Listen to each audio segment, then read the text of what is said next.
जय श्री राम। 2024 में मंदिर उद्घाटन होने जा रहा है प्रभु श्री रामचंद्र जी का मंदिर, यानी कि हमारा राम जन्मभूमि अयोध्या में। और अब मैं सोच रहा हूं कि आप लोगों को आज के दिन ऐसे 20 तथ्य बताऊं जिसका यूज यानी कि इस्तेमाल किया गया है राम मंदिर को बनाने में। कहां कहां से सामग्री यूज की गई है राम मंदिर को बनाने में, और क्या क्या ऐसे रोचक तथ्य आप लोग जानेंगे जिसको जान करके आप लोगों को बहुत ही अच्छा लगेगा और आपको जिंदगी भर याद भी रहेगा कि किन किन चीजों का इस्तेमाल किया गया है राम मंदिर को बनाने में। चलिए वीडियो को और आगे बढ़ाते हैं और जानते हैं राम मंदिर के ऐसे 20 तथ्यों के बारे में जिनको बहुत ही कम लोग जानते हैं। नमस्कार, मैं अश्वनी सिंह आप सब लोगों का स्वागत करता हूं I learn take YouTube channel पर। और चलिए इस वीडियो को आगे बढ़ाते हैं और जानते हैं राम मंदिर के रोचक तथ्यों के बारे में। चैनल को सब्सक्राइब और इस वीडियो को एक लाइक जरूर करें। राम मंदिर के नीचे कुछ ही दूरी पर टाइम कैप्सूल को लगाया गया है, यानी कि नीचे जमीन में 200 फीट की गहराई में दबाया गया है, जिससे ये होगा कि भविष्य में जैसे कि आज 2000 सन चालू है, यानी कि 2024 अभी स्टार्ट हो चुका है, ऐसे ही जब 3000 ईयर स्टार्ट होगा, जैसे कि 3024 या 3001 इस तरह से जब ईयर्स स्टार्ट होंगे तो समझ लीजिए उस टाइम पे अगर मंदिर के अंदर कुछ होता है, भूकंप आ जाता है या मंदिर टूट जाता है, या समझ लीजिए कि किसी तरह की नेचुरल डिजास्टर आ जाता है जिससे मंदिर पूरा बर्बाद हो जाता है। लेकिन जब वहां पे समझ लीजिए फ्यूचर में खुदाई होगी तो जो भी जब खुदाई के दौरान जब कैप्सूल मिलेगा तो उससे पूरा जो हमारा भारत का जो राम मंदिर का जो इतिहास है वो उसमें प्रदर्शित किया जाएगा, यानी कि उसमें लिखा गया है, और जिससे कोई भी देखेगा तो उसको समझ में आ जाएगा कि यहाँ पर एक प्राचीन मंदिर था, यहाँ पर प्रभु श्री रामचंद्र जी का एक मंदिर था, जिससे हम लोगों को जो पीढ़ी होगी, जो आने वाली पीढ़ी है 3000 ईसा पूर्वी वाली, उन लोगों को इजीली नॉलेज मिलेगा उस कैप्सूल के माध्यम से, जो कि वो एक इतिहास को समेट के रखने की एक वस्तु बोल सकते हैं कि उसके अंदर दबा के रखा जा रहा है, जिससे भविष्य में कुछ प्रॉब्लम हो तो इजीली आइडेंटिफाई हो सके कि ये जो पूरा क्षेत्र है ये श्री प्रभु श्री रामचंद्र जी का है। भारत में आपने बहुत सारे मंदिरों में घूमे होंगे, लेकिन मैं आप लोगों को यह भी बता दूं कि भारत के मंदिरों की बनावट सीमेंट और पत्थरों से ही हुआ करता था और होता है और आगे भी होता रहेगा।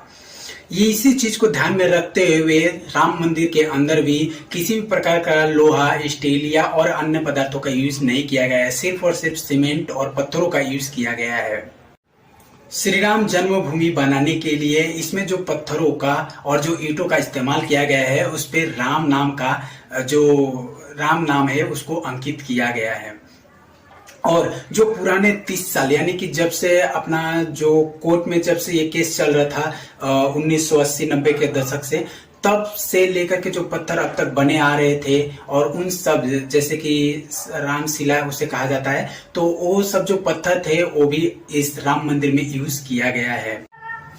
सोमपुरा आर्किटेक्ट ने इस राम मंदिर का डिजाइन बनाया है। साथ में ये भी बता दूं कि इसी परिवार ने राम मंदिर को बनाया भी है, और आगे 2025 तक ये जो राम मंदिर है हमारा पूरा बन करके भव्य राम मंदिर बन करके पूरा का पूरा तैयार हो जाएगा। जो लोग अयोध्या गए होंगे उन लोगों को पता होगा कि प्रभु श्री रामचंद्र जी का दर्शन करने से पहले हनुमान जी का दर्शन किया जाता है, यानी कि हनुमान जी का दर्शन करने के बाद ही आप श्री रामचंद्र जी का दर्शन कर सकते हैं। लेकिन आप लोगों को ये भी जानकर के अच्छा लगेगा कि जो मंदिर बनाने में जो पत्थर इस्तेमाल किया गया है राम जन्मभूमि यानी कि श्री राम भगवान के मंदिर को बनाने में, वो कर्नाटक के अंजनी पहाड़ी से ही इस्तेमाल किया गया है, यानी कि जहां पर हनुमान जी का जन्म हुआ था। राम मंदिर को बनाने में 2500 जगहों से मिट्टी एकत्रित की गई है राम मंदिर को बनाने में, यानी कि सहयोग मिला है। 2500 प्लस जगहों का मिट्टी इस्तेमाल किया गया है राम मंदिर को बनाने में। श्री राम मंदिर को बनाने में 155 नदियों का योगदान है, यानी कि 155 नदियों के पानी से अभिषेक किया जाएगा श्री रामचंद्र भगवान का। राम मंदिर को बनाने में पूरे भारत से सोने की ईंटें, चांदी और भी बहुत सारी चीजें आई, जो कि राम मंदिर को बनाने में ये सारी चीजें योगदान है, यानी कि सहयोग कर रही हैं, और बहुत सारे लोग इस तरह की चीजें भेजे राम मंदिर को बनाने के लिए।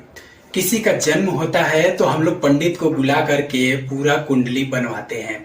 उसी तरह से श्री रामचंद्र जी भगवान का मंदिर बनाने से पहले वास्तु शास्त्र को ध्यान में रखते हुए मंदिर को बनाया गया कि मंदिर कैसा होना चाहिए, किस तरफ इसका मुंह होना चाहिए, भगवान की मूर्ति कहाँ पर होनी चाहिए, और भी बहुत सारी चीजों को ध्यान में रखते हुए फिर मंदिर को बनाया गया है।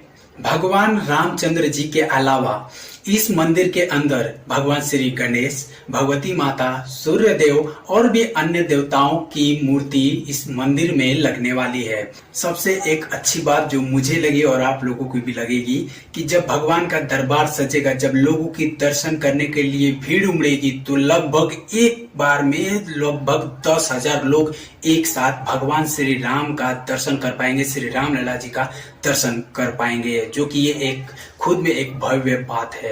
जिन लोगों ने अब तक चैनल को सब्सक्राइब नहीं किया था, प्लीज चैनल को सब्सक्राइब और इस वीडियो को एक लाइक जरूर करें और कमेंट बॉक्स में जय श्री राम जरूर लिखें। राम मंदिर जो है वो 2 मंजिले का बन चुका है और तीसरे मंजिले की तैयारी हो रही है, ऐसा सुनने में आ रहा है। लेकिन इस पूरे राम मंदिर की जो लंबाई, चौड़ाई और ऊंचाई जो है वो भी मैं आप लोगों को बता देता हूं। तो जो ऊंचाई है वो होगी 128 फीट, ये 2 मंजिले का मैं बता रहा हूं। और अब अगर इसकी लंबाई की बात की जाए तो 268 फीट की लंबाई होगी और चौड़ाई की बात की जाए तो 140 फीट की चौड़ाई होगी। साथ में मैं आप लोगों को यह भी बता दूं कि जो नीचे की दीवारें होंगी या जो खंभे होंगे उन पर श्री रामचंद्र जी के बचपन के जो चित्र हैं वो दर्शाया जाएगा, जिससे दर्शकों को और भी मोहित करेगी। मंदिर बनाने से पहले सोमपुरा परिवार ने यह भी बताया था कि मंदिर में जो भी चीजें इस्तेमाल होगी, जैसे कि इसमें 2 चीजों का इस्तेमाल नहीं किया जाएगा, लोहे और स्टील का चीज इसमें इस्तेमाल थोड़ा सा भी नहीं किया जाएगा। साथ में यह भी बताया गया कि इन 2 चीजों के अलावा जैसे कि इस्तेमाल करने के लिए तांबा, सफेद सीमेंट और लकड़ी की जैसी चीजों का इस्तेमाल किया जाएगा। भूकंप के लहजे से उत्तर प्रदेश 4थे नंबर पर आता है, मगर अयोध्या समेत अवध का हिस्सा जोन 3 में है।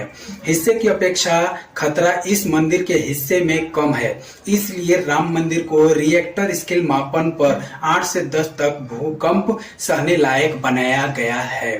साथ में मैं आप लोगों को यह भी बता दूं कि मंदिर को इतना सुरक्षित बनाया गया है कि 8 से 10 झटके भी अगर लगते हैं तो भी मंदिर को कुछ नहीं होगा, बड़ा से बड़ा भूकंप भी आ गया तो भी। इस तरह से इन सब चीजों को ध्यान में रखते हुए राम मंदिर का निर्माण किया गया है। मंदिर का एक और दिलचस्प बात, राम मंदिर के अंदर जो एक नींव बनाई गई है वो 2587 क्षेत्रों से लाई गई पवित्र मिट्टी का इस्तेमाल करके एक नींव बनाई गई है, जो कि आप जब जाएंगे, जब देखेंगे तो आपको भी बहुत बढ़िया लगने वाला है उस एक नींव को देख करके, जो कि 2587 क्षेत्रों से लाया गया पवित्र जगहों का मिट्टी का इस्तेमाल करके बनाया गया है। भगवान श्री रामचंद्र जी का ये जो मंदिर है पूरे भारत में सबसे बड़ा मंदिर होगा। लेकिन आप लोगों को एक और तथ्य जान करके बहुत ही खुशी होगी कि ये जो राम मंदिर आप आज देख रहे हैं, जिसका डिजाइन आप लोगों के सामने आज के समय में जो है आपके सामने, ये 30 साल पहले ही डिजाइन कर दिया गया था। लेकिन सवालों यानी कि श्री राम लला का जो मंदिर है वो कटघरे में होने की वजह से आज 30 साल बाद मंदिर बन रहा है, और जो 30 साल बाद जो डिजाइन सोचा गया था, बनाया गया था, वही डिजाइन को अब उन लोगों ने बना दिया। जो कोई सोचा था, जैसे कि जो सोमपुरा परिवार यानी कि ये जो कंपनी है जिसका नाम है चंद्रकांत सोमपुरा, इनके बेटे आशीष सोमपुरा ने इस डिजाइन को तैयार किया था आज से 30 साल पहले। सोमपुरा परिवार के अनुसार 28,000 वर्ग फीट क्षेत्र के साथ इसकी ऊंचाई लगभग 161 फीट बताई जा रही है। 5 अगस्त को पवित्र समारोह में एक न्यू लेआउट के अंदर पूरे विश्व से 150 प्लस नदियों का पानी इकट्ठा किया गया था। पहली मंजिल पर डिजाइन संरचना भगवान राम के दरबार को चित्रित करेगी।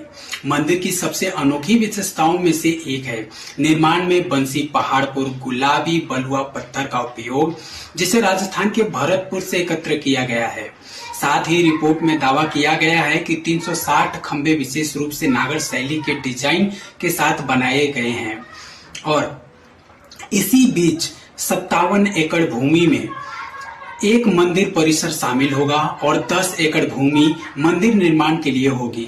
शेष क्षेत्र में राम मंदिर के आसपास के 4 छोटे मंदिर भी होंगे। भगवान राम की पावन जन्मभूमि अयोध्या पवित्र सप्तपुरियों में से एक है। अयोध्या के अलावा मथुरा, माया यानी कि हरिद्वार, काशी, कांची, अवंतिका और द्वारिका पवित्र सप्तपुरियों में शामिल है। राम मंदिर ने अयोध्या में एक महत्वपूर्ण छाप छोड़ी है। एक ऐसी जगह जो अब उन लोगों पर एक महत्वपूर्ण छाप छोड़ेगी जो पहले इसके बारे में नहीं जानते थे। जो कि पहले जो अयोध्या था वो कुछ अलग दिखता था और अब जब काया पलट हो गया है तो पूरा भव्य पूरा अयोध्या जगमगा चुका है।